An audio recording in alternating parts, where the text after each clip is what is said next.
In this special edition of Monsters and Mysteries, they may be the strangest, fear-inducing fiends ever to emerge from the outer edge. Mysterious men dressed in black. The most troubling thing about the Men in Black phenomena is their covert nature. You never know when they're coming. They're colorless. They're empty. You should be wary. Are they part of some secret government agency, a shadow organization, or are they something weirder? Could they be aliens themselves? There's evidence they may be the oldest evil there is. You're looking at men who represent Satan, the Antichrist, and the false prophet. This begs the question even more. Who are the real Men in Black? We've recovered the details of one man's legendary encounter. The story in his own words, lost for decades. And he told me that he was a searcher. A searcher. A searcher.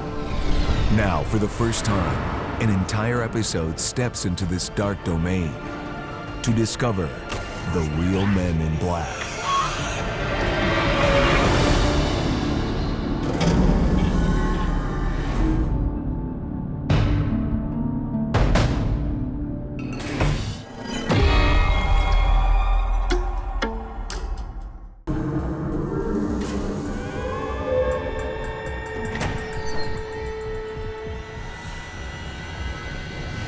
Discovering the true nature of the so-called Men in Black and their dark agenda is no easy task. The search could go back centuries and extend worldwide. The hunt could take you through scores of cultures, awash with stories of dark devils, demonic tricksters, and predatory vampires. The Men in Black kind of look like pale-faced vampires. They look like ghouls. They look like something dug up out of the ground. They seem to attract or cause poltergeist activity. So you have an entire subculture that supports the demonic angle for the Men in Black. In America, no area of Men in Black phenomena is more notorious than their connection to UFO activity. Latest evidence in the saucer mystery are these exclusive motion picture films from Louisville, Kentucky.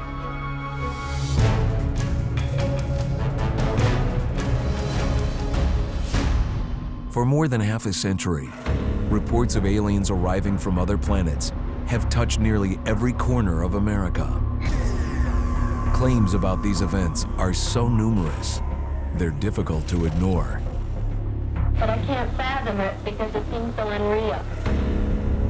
Yet investigating these reports is a step that may create dangers all its own. Men in Black has kind of put a fear into my heart and soul, especially in my early days of research.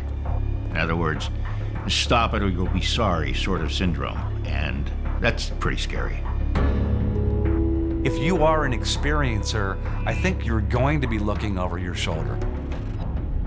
With some of the very first flying saucer events, Men in Black encounters emerged. June 1947, Puget Sound, Washington. Two harbor patrolmen, Harold Dahl and Fred Chrisman, were on a workboat when they observed unusual saucer-shaped aircraft in the sky. What is that thing? Think we ought to call it in? What are we gonna say it is? One of these objects was maneuvering in a very erratic and strange fashion.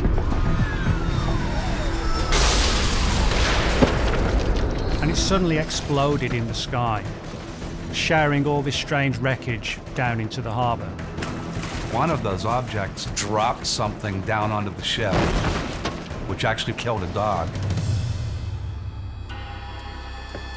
According to Chrisman and Dahl, after they returned to port, events got even stranger.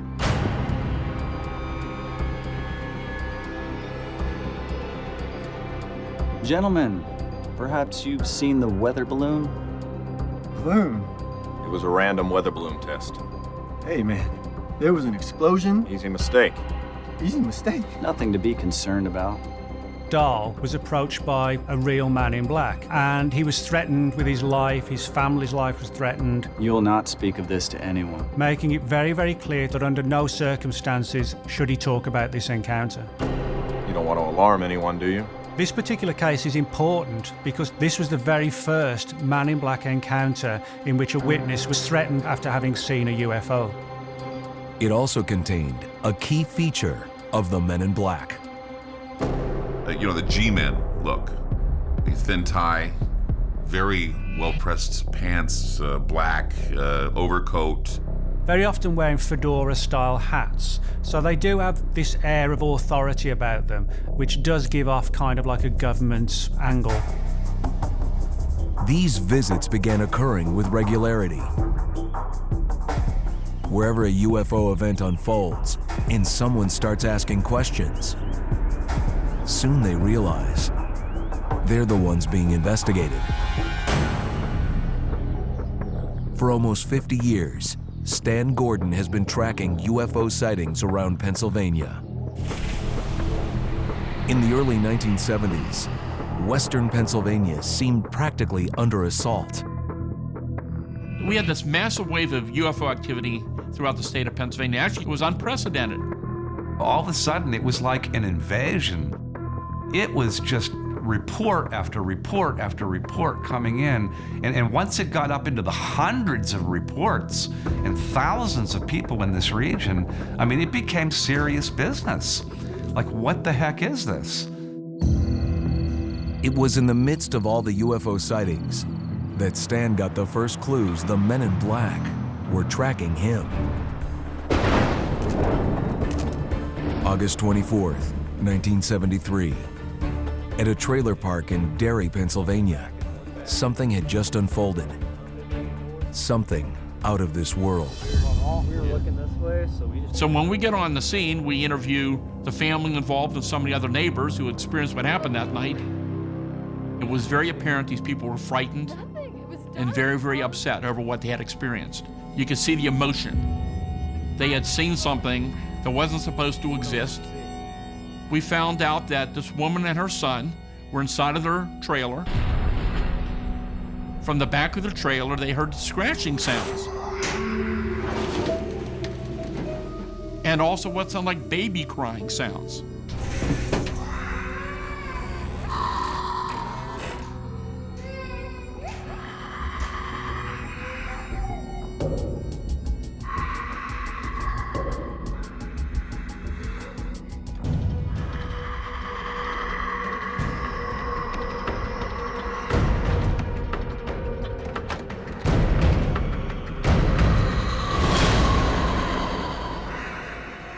They're very close range. She sees this very tall humanoid creature, wide-shouldered, over 6 foot tall.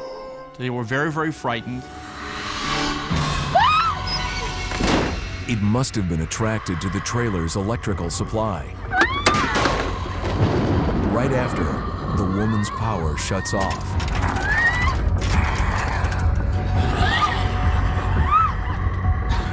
The creature departed, but left some residue behind.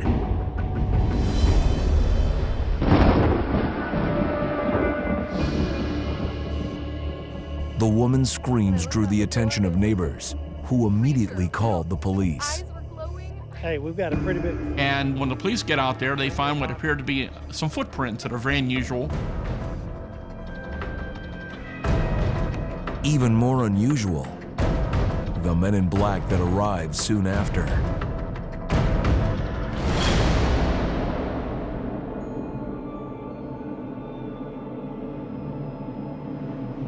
Later that night, Stan Gordon received an urgent call. I'm on the line, and the operator breaks in with an emergency call. Hello, Stan? And the emergency call happened to be from the woman who lived in that mobile home. She said, Someone came to my home. this man here wanted to talk to her about seeing the creature that night. Did the creature leave any evidence? Something on the doorknob. Stan told me to keep it. Who? He said he was with you. He indicated that he knew me, I work with Stan. which of course that wasn't the case. It's okay to give it to me. And if she gave him the samples, he would get them to me. You never knew when the men in black were going to show up, and you never knew how they got their information. He took the sample? He took everything.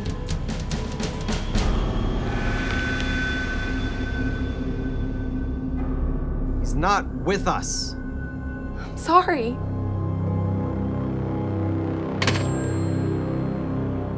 Probably any serious person studying UFOs in that era would have had some at least basic fear that the men in black were always one step away. This is all particularly unnerving for the witnesses because the big question is what's going to happen next? Is the man in black going to come back?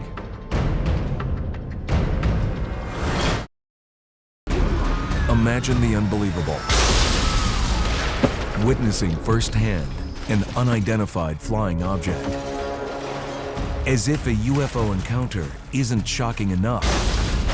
For years, stories have circulated about witnesses getting visits from men in black. Gentlemen, perhaps you've seen the weather balloon? The files of UFO researcher Stan Gordon include many investigations suddenly derailed. There's the 1973 case of an apparent alien encounter at a trailer park in southern Pennsylvania. And there's a young boy there, and he's taking Polaroid pictures of the footprints.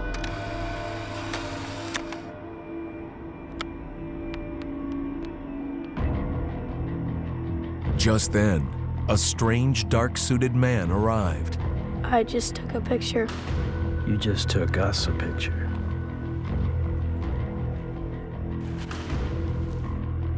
And he makes some kind of an odd comment like, it has been destroyed. My reaction was the concern of who was this man, where did he come from, where are the samples, why did he destroy the evidence at the scene? One of the most disconcerting and baffling aspects of the Men in Black mystery is that even if you don't tell anyone about your encounter, the Men in Black still find out about it. And that can lead to intimidating phone calls, people being followed, and even telephone monitoring. And with MIBs, it can get much worse. I believe men in black are to be feared. If they tell you to do something and you don't listen to what they tell you, they will do anything to get their way, even kill you. I believe they would kill you if they had the opportunity.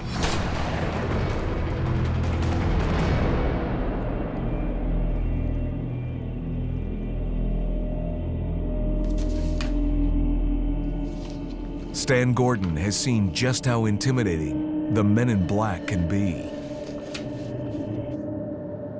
One of his most terrifying cases unfolded in October of 1973 at a Pennsylvania farm. And what I find out is that about 9 o'clock that night,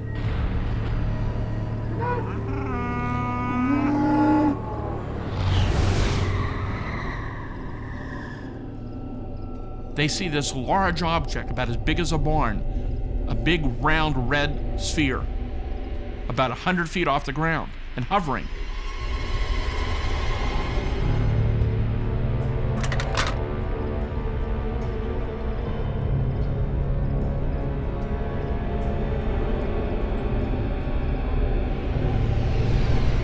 As the glowing orb descended on the farm, Steve Geiger and his two cousins set off towards a pasture. This thing's maybe about 100 feet or so in diameter, and it's illuminating the whole area. And then their attention is drawn to two huge humanoid figures walking in their direction. They get a really good look at them. The creatures that Steve described were very, very strange.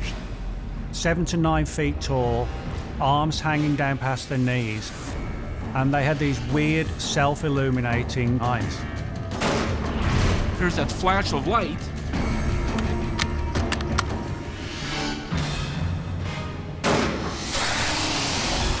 And when he fires that second shot, the object in the field disappears. It just vanishes from sight.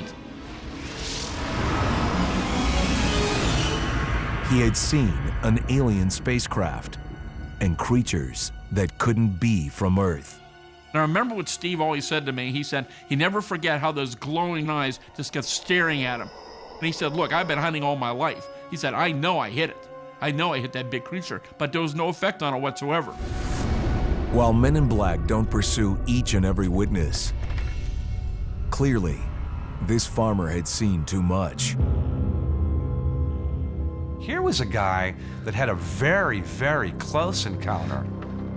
He was the one that they picked. I'm going to help you remember.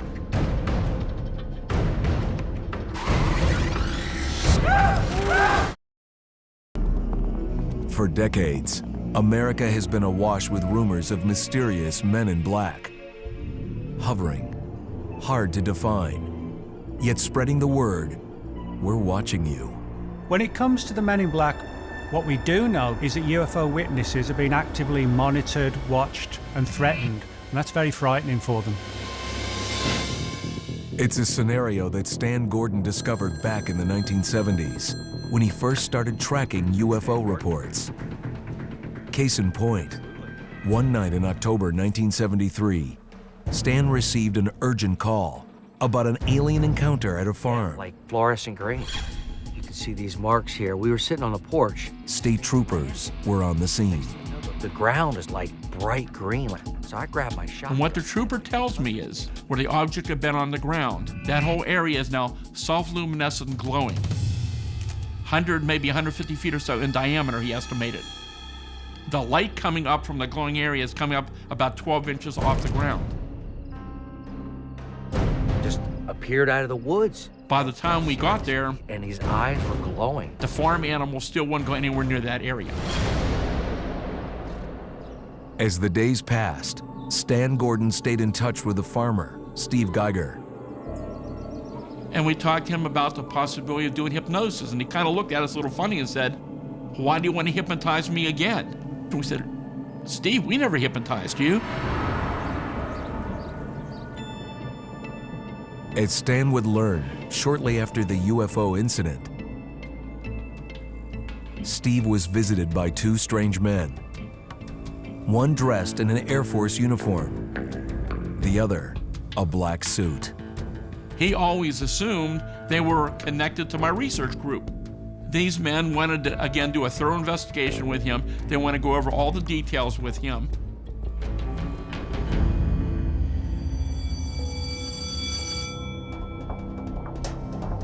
After that, this farmer's world turned upside down. This isn't happening. I'm going to help you remember. Hypnotic techniques were applied.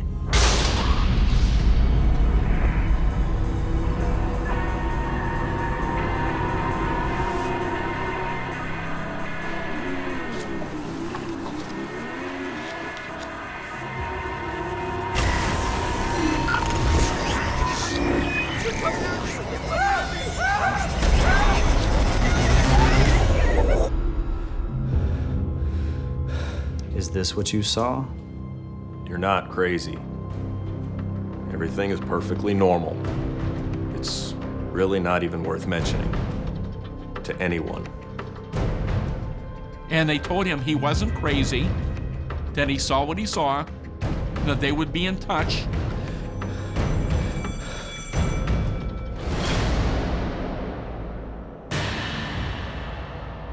But that was the last they ever heard from him.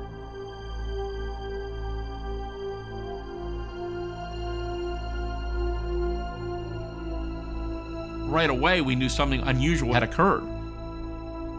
We had never hypnotized him. None of the people associated with our research group had hypnotized him, and we wanted to find out what was he talking about. That was just one way of kind of containing it. How else could you take just somebody from the general population? How do you suppress them? You threaten them. According to those who knew him, the man never got over the trauma.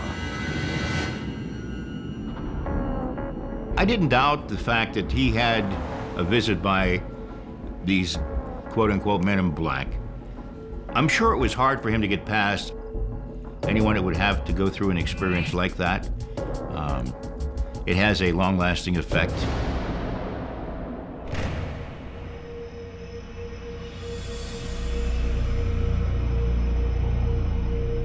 Paranormal researcher Clyde Lewis has no doubts about the men in black. They're the cleanup crew. They're the guys behind the curtain. So when things get out of hand, whether a UFO sighting or an exotic aircraft is seen that nobody's supposed to see or something, they'll show up and they'll tell you, they'll tell you that this is something that you're not supposed to be dealing with. After these investigations, Stan realized what he was up against. In short order, witnesses forget their stories, misplace evidence. They never saw anything. Some of these cases seem to suggest a possibility that there may indeed be a government agency that continues to investigate UFOs at a very high secretive level, and they're out there doing interviews and gathering evidence. So there was that big question still remained: who were these men? Why did they want to interview the witness, and what were they going to do with the information? They may even welcome word of their special brand of terror to trickle out, sending the message, you could be next. Since 1947, there have been literally hundreds of Men in Black reports all around the world. The US government's official stance on the Men in Black is that the mystery is nothing to do with them. This begs the question even more: who are the real Men in Black? Some are certain the Men in Black must be from the government. Other clues suggest the mystery goes much deeper, to a shadowy group whose identities may go beyond this world and this point in time.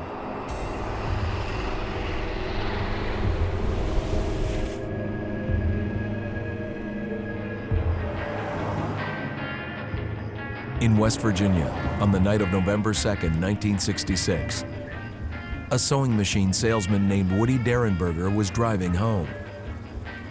His story has been among the most discussed cases in the Men in Black phenomenon. Lost for decades, audio tapes of his original testimony were recently recovered. I never have believed in flying saucers before. I honestly never did believe in it. Do you believe in them now? I believe in what I seen last night. I believe it was an alien.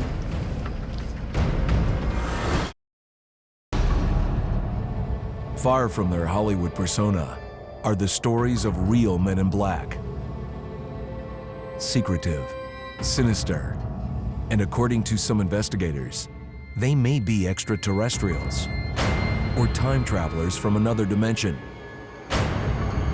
That might explain why Men in Black are sometimes seen with odd physical features, as if these aliens haven't quite mastered the human form. Pale skin, tight lips, bulging eyes, they look emaciated, they look anemic, they don't really look human. One such case centered on an encounter with a time-traveling man in black, a mysterious figure with a terrifying grin. Within the Appalachian Mountains is the small West Virginia town of Parkersburg. November 2nd, 1966, sewing machine salesman Woody Derenberger was driving through the area. His experience that night would turn any investigation of Men in Black in an entirely different direction. Mr. Derenberger, in your own words, would you please relate what happened last night? Long-lost tapes from a radio interview he did the very next day reveal a man profoundly affected by the encounter. Well, I am a salesman, and I drive a truck. And last night, shortly after 7 o'clock, I was coming from Marietta, Ohio. The evening started out like many others, a long journey home after work. A family man, Woody had a loving wife and 2 children. Mom and Dad always got along really well. People would call us the Cleavers. because of how well our family acted. This night would alter his life and that of his family's forever.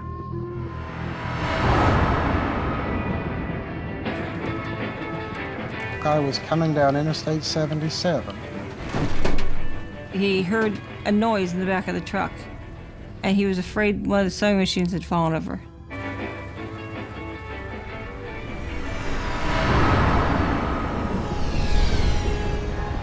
Then, a spacecraft, big as life, landed directly in front of his truck. Forced to stop, Woody might have thought he was dreaming. A door slid open on the side of the craft, and what looked like a man stepped out. And this man came directly to me. His top was zippered down the front. He had on a black top coat. Underneath that top coat, he said you could see like a glistening kind of material.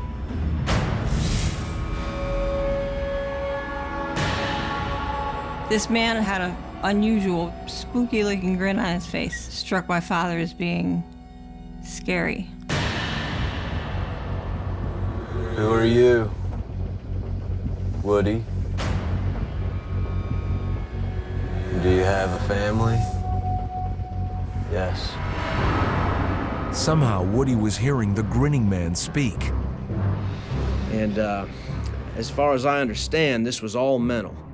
There were no spoken words that came from him. I knew what he was asking me. And that's what scared Dad first, because he couldn't understand how he's hearing words. This man is talking, but he's not opening his mouth.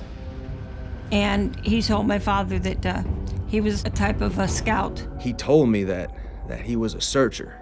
A searcher? A searcher. He asked him a lot of questions, searching for information, searching to see what's going on Earth. Collecting information basic to the Men in Black phenomenon.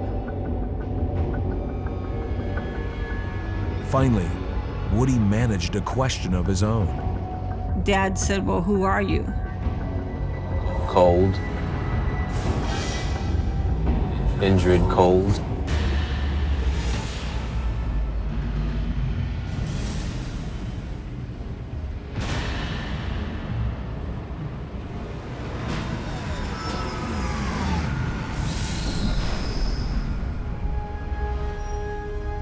The hatch opened. It hovered there for just a few seconds, and then it shot away at a very high rate of speed.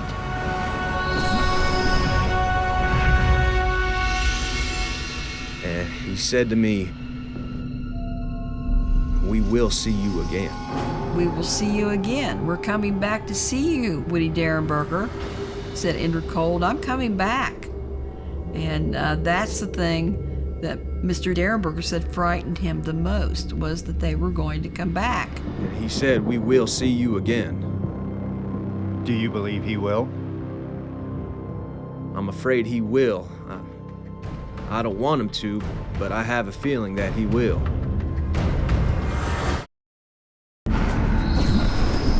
Men in Black. They appear with disturbing regularity, spreading paranoia and fear. What is their true agenda? In 1966, salesman Woody Derenberger came face to face with a most peculiar man in black. And the encounter was just the first of many extraordinary visits. He said, "Mr. Derenberger, we will be seeing you again." You believe he will?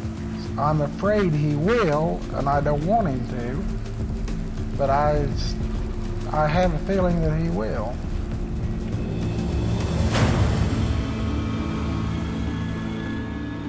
Woody's daughter, Tanya Bowman, was a young child at the time and remembers her father returning home that night.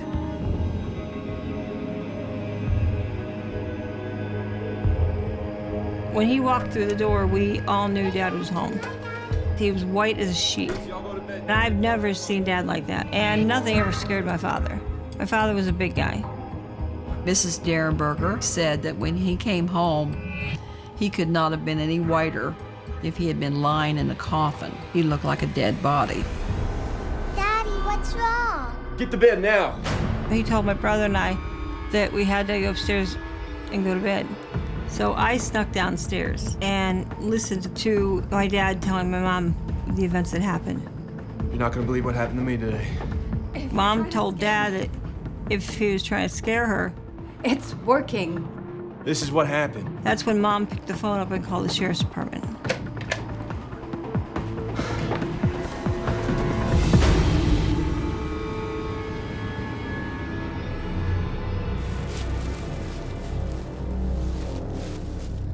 Over the next few years, Indrid Cold, the grinning man, would drop in on the Derenbergers, sometimes bringing other visitors, also dressed in black. Where did you guys come from? Indrid Cold knew where we lived. He would pop up in weird places and then disappear.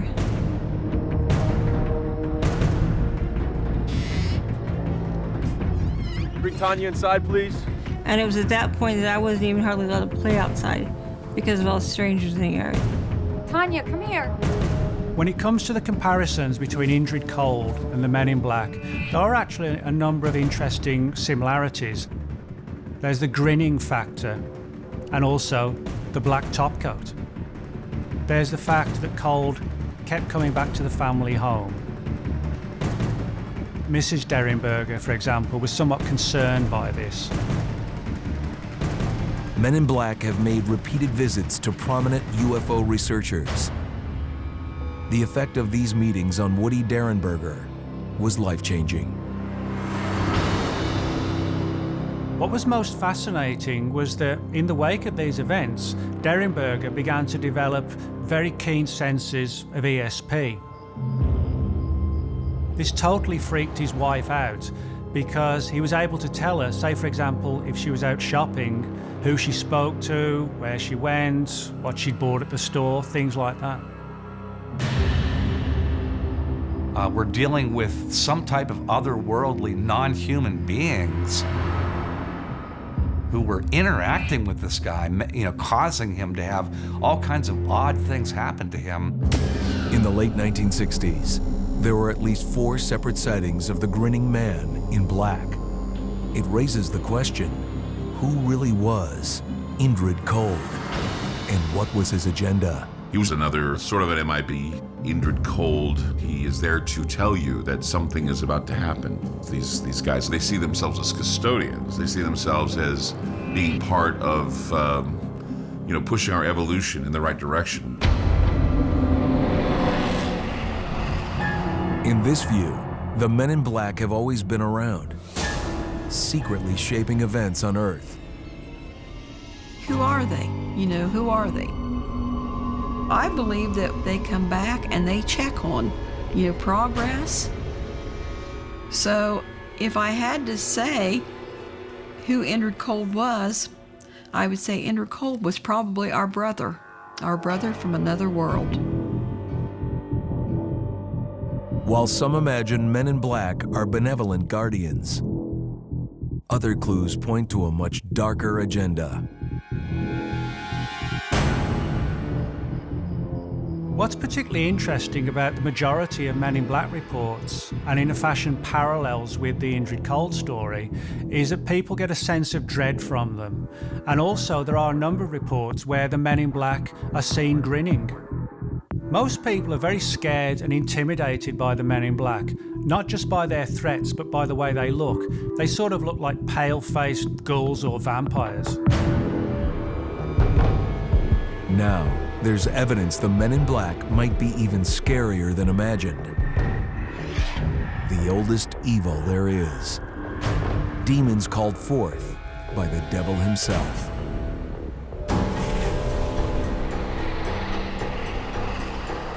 Lincoln, Nebraska. Reverend Dr. Ray Boucher is an ordained pastor of 25 years and a paranormal investigator. I'd investigated numerous cases of people who'd had these kinds of encounters. I never expected that something like that would happen to myself. One afternoon in 1987, Boucher and two colleagues began searching through files documenting an infamous Men in Black case.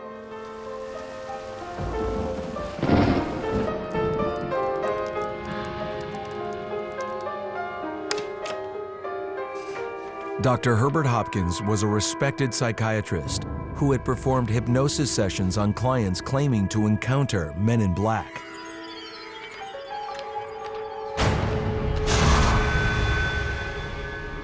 Good evening, Dr. Hopkins. I need to speak with you about your work. This individual, dressed in a black suit, begins to question him generally about this UFO case. Very tall, very thin. These tapes are of no use to you. They need to be expunged. This odd individual began to tell Dr. Hopkins that he shouldn't investigate this. He should leave this alone. Do you see the coin? And so Dr. Hopkins begins to look at the coin in his hand. This man in black was threatening to do more than destroy evidence. The stranger says, if you don't leave this case alone, that's what will happen to your heart.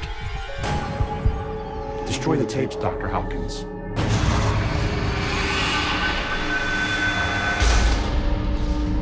That was the threat that was made by the Man in Black to Dr. Hopkins. If you continue, I'll cause your heart to vanish. Dr. Hopkins was, again, absolutely terrified. Absolutely terrified. And he followed the stranger's instructions and burned all of his records, burned his tapes of the hypnosis sessions and so on, and was extraordinarily traumatized by that event.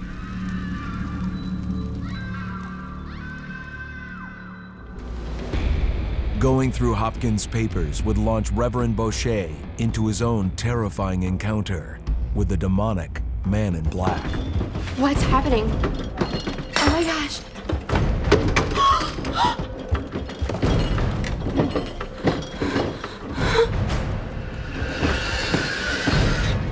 And we sat there with our eyes fixed straight ahead. It was this incredible wave of terror that gripped all three of us.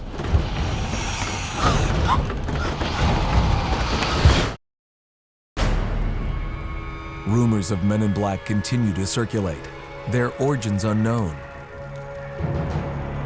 Some suggest these dark figures are much more sinister than we ever thought.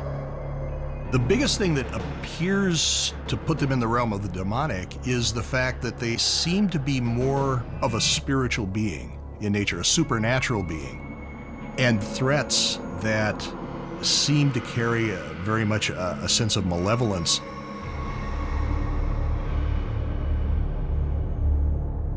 Just this sort of Men in Black recently crossed paths with Clyde Lewis, host of a popular paranormal radio show. That encounter was bizarre. He had a black hat, he had a black overcoat, white shirt, black tie, and he didn't look like he belonged there. Hey, mister. Can I bum a cigarette? I don't smoke. Whatever. That he was gone. He had disappeared. I figured, oh my gosh, these guys are following me. Or they're observing me, something's going on. And it was very unnerving. Clyde had every reason to feel apprehensive. I tried to take a picture of him with my cell phone, and when I snapped the picture, and I had it right on him. I put my cell phone on the guy, tried to snap the picture. He's not there. And it just, I thought, how can that happen? How can I put my cell phone right there, arms away, snap the pic, nothing. And I was blown away. A Man in Black suddenly vanishing is one thing. It's even worse when he unexpectedly appears.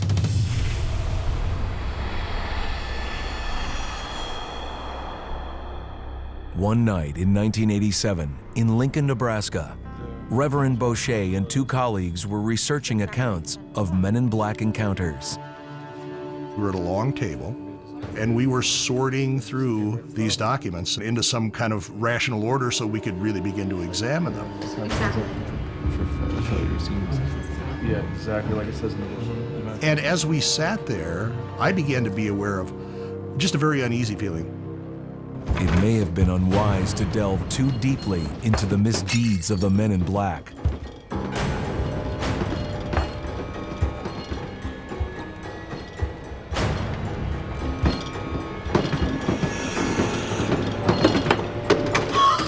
The evil documented in those files came to life directly before them.